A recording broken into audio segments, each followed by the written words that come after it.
গল্পের নাম শেষ ট্রেনের যাত্রী। রাত 1:47 শিয়ালদহ স্টেশনে তখন হাতে গোনা কয়েকজন যাত্রী।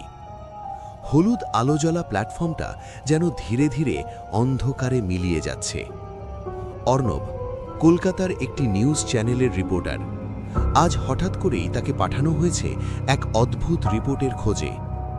মধ্যরাতে যে ট্রেনটা আসে তার একজন যাত্রী কখনো ফিরে আসে না। লোকাল ট্রেন নয়, টাইম টেবিলেও নেই, তবু প্রতি শুক্রবার রাত 1:17 নাকি একটা ট্রেন ঢোকে 4 নম্বর প্ল্যাটফর্মে। অর্ণব প্রথমে হাসলেও স্টেশন মাস্টারের চোখের ভয়টা দেখে চুপ করে যায়।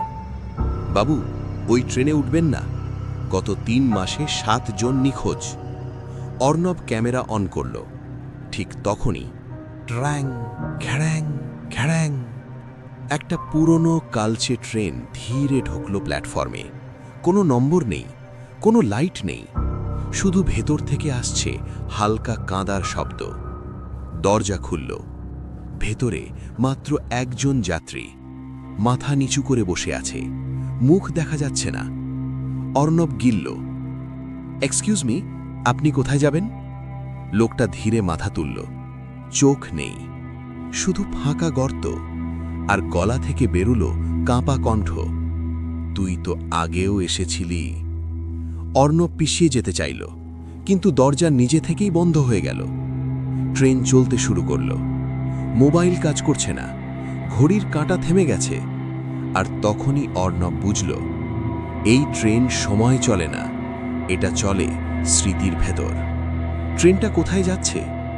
অর্ণব কি আগে কখনো এখানে এসেছিল? নিখোঁজ 7 জনের সঙ্গে কি সম্পর্ক? আর সেই যাত্রীর মুখে চোখ নেই কেন? ট্রেনটা চলতে শুরু করতেই ঠক ঠক ঠক চাকার শব্দ অস্বাভাবিক, যেন রেল লাইনের উপর নয়, কোনো ফাঁকা কবরের ভেতর দিয়ে ছুটছে। অর্ণব জানলার দিকে তাকালো।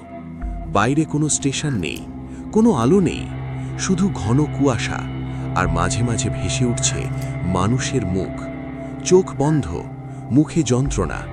অর্ণব চিৎকার করে উঠল, এইসব কি দেখছি আমি? হঠাৎ সামনে বসা লোকটা কথা বলল, ভয় পাস না, সবাই প্রথমে এমনটাই দেখে। গলাটা যেন একসাথে অনেক মানুষের। অর্ণব জিজ্ঞেস করল, আপনি কে? এটা কোন ট্রেন? লোকটা ধীরে মাথা তুলল। এবার মুখটা পরিষ্কার দেখা গেল। ভয়। মুখটা অর্ণবের নিজের মুখ, একই চোখ, একই কপালের কাটা দাগ। আমি তুই 3 বছর আগের। অর্ণবের মাথা ঘুরে গেল। অসম্ভব, আমি তো তখন মরে গিয়েছিলি। হাওয়া হঠাৎ বরফের মতো ঠান্ডা হয়ে গেল। হঠাৎ করে অর্ণবের মাথার ভেতর দৃশ্য ভেসে উঠল। বৃষ্টি, রাত 2, ফোনে ঝগড়া, লাল সিগন্যাল ভেঙে গাড়ি চালানো, বিকট শব্দ। একটা দুর্ঘটনা, একটা রক্তাক্ত দেহ, আর পাশে দাঁড়িয়ে থাকা এই একই ট্রেন। তুই তখন মারা গেছিলি, লোকটা ফিসফিস করে বলল, কিন্তু তোর মন মানতে পারেনি, তুই বেঁচে থাকার ভান করেছিস। অর্ণব কাঁপতে কাঁপতে বলল, তাহলে আমি এখন কি? লোকটা জানলার দিকে আঙুল তুলল। ট্রেন এবার দেখা গেল। সেই 7 জন নিখোঁজ মানুষ, সবাই ট্রেনের বাইরে দাঁড়িয়ে, চোখ ফাঁকা, ঠোঁটে একই কথা, ফিরে আয়। ট্রেনটা হঠাৎ জোরে ঝাঁকুনি খেল। ঘ্যাড়্যাং। সব আলো একসাথে নিভে গেল।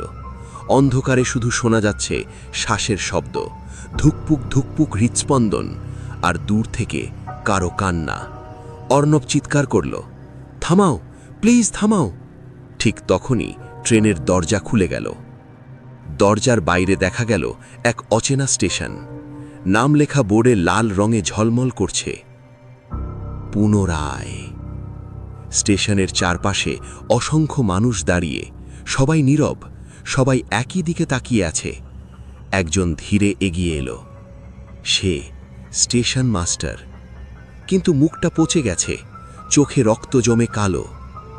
নাম বলো, সে গম্ভীর স্বরে বলল। অর্ণব সেন। স্টেশন মাস্টার খাতা খুলল, পাতা উল্টে থেমে গেল। তোর নাম 3 বছর আগেই কাটা হয়েছে। অর্ণব চিৎকার করল, মানে আমি তো বেঁচে আছি।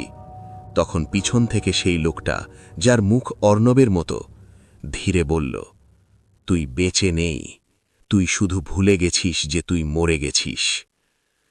3 বছর আগে নেশায় গাড়ি চালিয়ে সিগন্যাল ভেঙে এক মেয়েকে ধাক্কা মেরেছিল অর্ণব।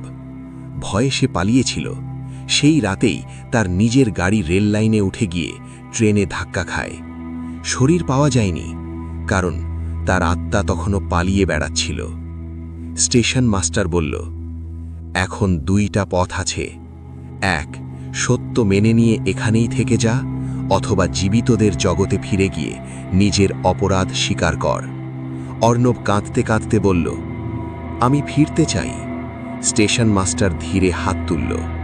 ট্রেনের দরজা খুলে গেল, আলো ঝলসে উঠল।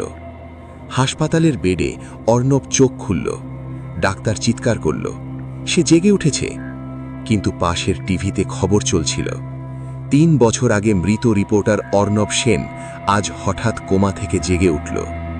অর্ণবের চোখে জল, সে বেঁচে গেছে।